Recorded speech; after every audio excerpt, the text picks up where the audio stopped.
Does music taste reflect personality?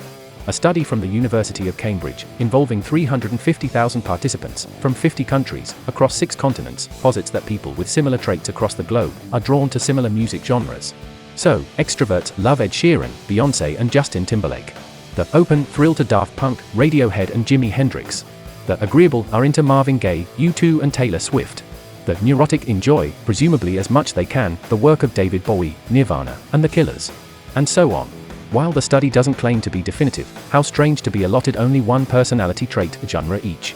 It sounds like Color Me Beautiful for music. What sound best goes with my personality? Did you bring along swatches? Journalists, musicians and readers alike resisted being wrangled into such rigid categories. Most half-serious music fans would consider their tastes eclectic, which seems more feasible than a distinct personality type exclusively cleaving to one genre, and this being faithfully replicated across the globe.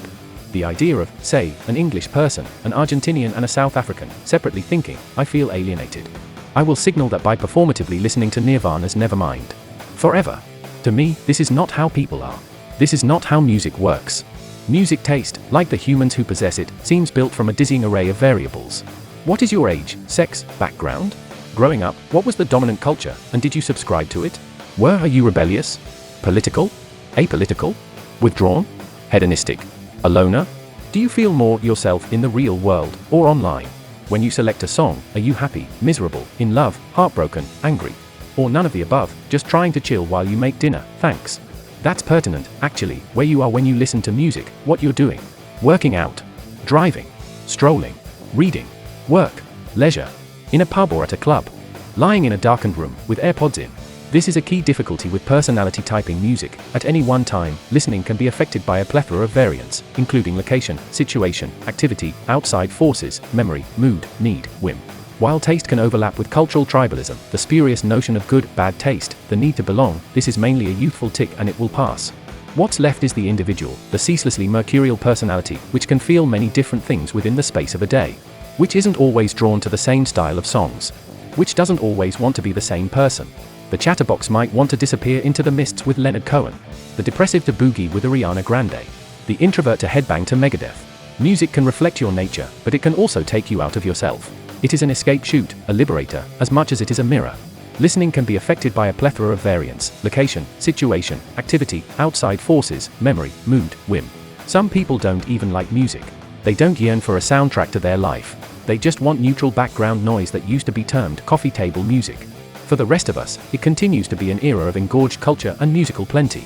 Over the years, popular music has become akin to a vast junk food menu, tasty but confusing. What do you want to listen to? Pop, rock, disco, hip-hop, punk, grime, goth, house, reggae, soul, indie, folk, gospel, dub, heavy metal, psychedelia, jazz, prog. The list sprawls on even before you get into myriad fusions of genres. With streaming, Spotify, the rise of the superstar DJ, et al., we have completely and irrevocably changed the way we consume and interact with music.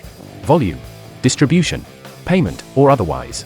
There's a thought, perhaps there should be a global, cheapskate personality category for those who don't pay for music. Even when people do pay, there's a sense of cultural free-for-all. Generally, young people approach music song by song, anthem by anthem, club banger by club banger.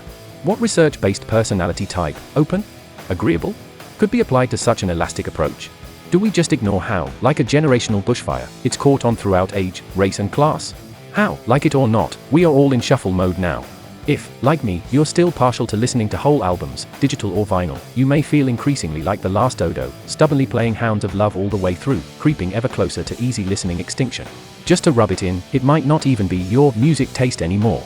Past a certain age, people's tastes freeze, go on long pause, a form of cultural atrophy sets in.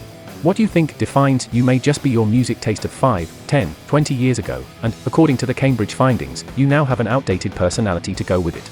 Diverting though these studies are, there's no foolproof way of personality typing music. That jukebox embedded in your skull may end up rusted and ugly, unfit for public consumption, but it will always be unique.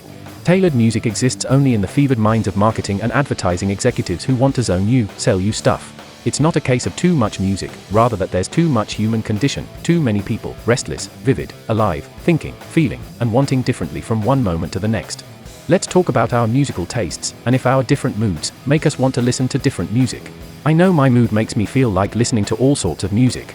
It seems that the world today has gone crazy on pigeonholing people. We can't be individuals. We have to be categorized. I love rock, metal, classical and jazz. How dare one person have so many varied musical tastes?